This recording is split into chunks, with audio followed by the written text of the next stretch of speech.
Welcome to another episode of Abbie Thoughts. We are definitely well into 2023 by now, and on the last episode I told you part 2 of the story of George Remus, the king of the bootleggers, and picking up from where we left off, we're now into part 3. Remus has lost everything. His wife Imogen has taken all the money and left him for his so-called friend Franklin Dodge, a man he met in prison who turned out to be an FBI informant who double-crossed him and took all his assets and family. Now Remus is virtually penniless and in the middle of a divorce he didn't want. He spends a lot of time in the press talking to reporters about how terrible his soon-to-be ex-wife is. He'd always been so effusive about her with reporters, but now he's like, ugh, she's degenerated clay, and other such type words. Those were some of the kindest descriptions I could find that didn't make me feel too bad to repeat. For Dodge, the so-called friend, Remus calls him Imogen's pimp, and he's a social leper, and he's a human parasite. So clearly he had no love for those two at all. So the day that him and Imogen are going to finalize their divorce, he seeks her out at a hotel she's staying at, and he tries to get her to speak to him before their divorce hearing. She ignores his messenger and decides to get into a taxi cab with her daughter to get to the court. She doesn't realize she's being followed, but yes, Remus is in a cab behind her. She finally sees him coming towards her and thinks, oh Lord, this is not good. And a car chase starts. He gets his driver to chase her down, even taking over the wheel himself so he can force her car up a hill in a public park. They both get out of the car. She starts running. He catches up to her, grabs her. There's a brief argument between the two, watched on by her daughter, and he shoots her. She dies 2 hours later in the hospital. Remus goes to the police station and turns himself in. It is front page news. He was already well known after all, and he is brought before the judge, and he says Remus will defend himself. Yes, he frequently used to speak about himself in the third person, and that day was no exception. And yes, he also chooses to defend himself. He was a qualified lawyer after all. So we get to the trial, and the trial is a bit of a farce.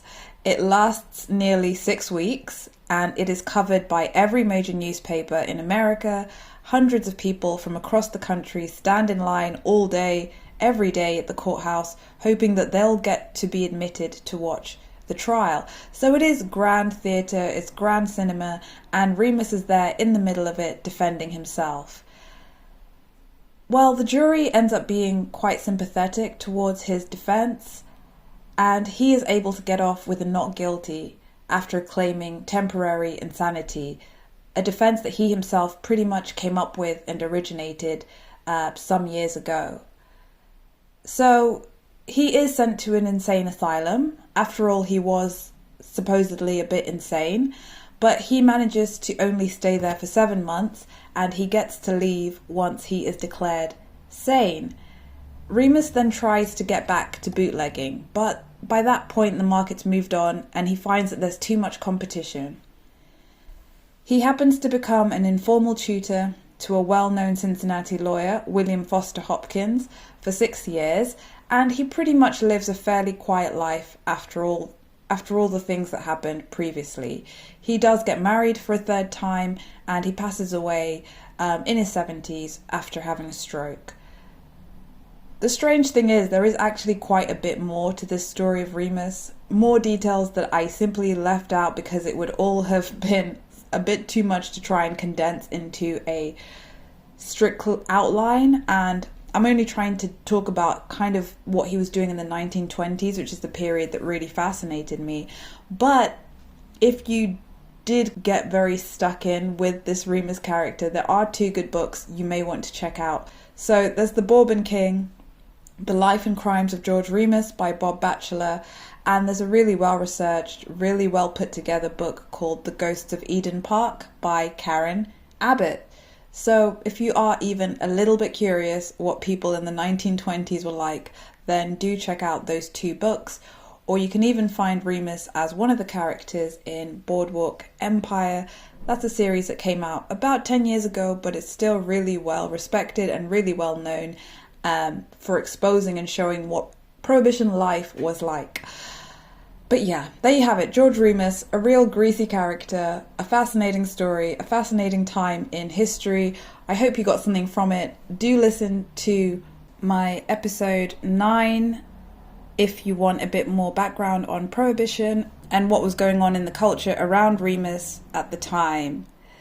So I will be back next month with less true crime stories and more everyday life as per good old Abbie thoughts. But I hope you did get something out of this. But yeah, I'll be back to normal soon enough, and I hope to see you then. Do watch, comment, subscribe. Tell me if you knew anything about George Remus prior to these episodes, and if you'll be digging into the 1920s a little bit more, because Prohibition was pretty fascinating. So till next time, bye!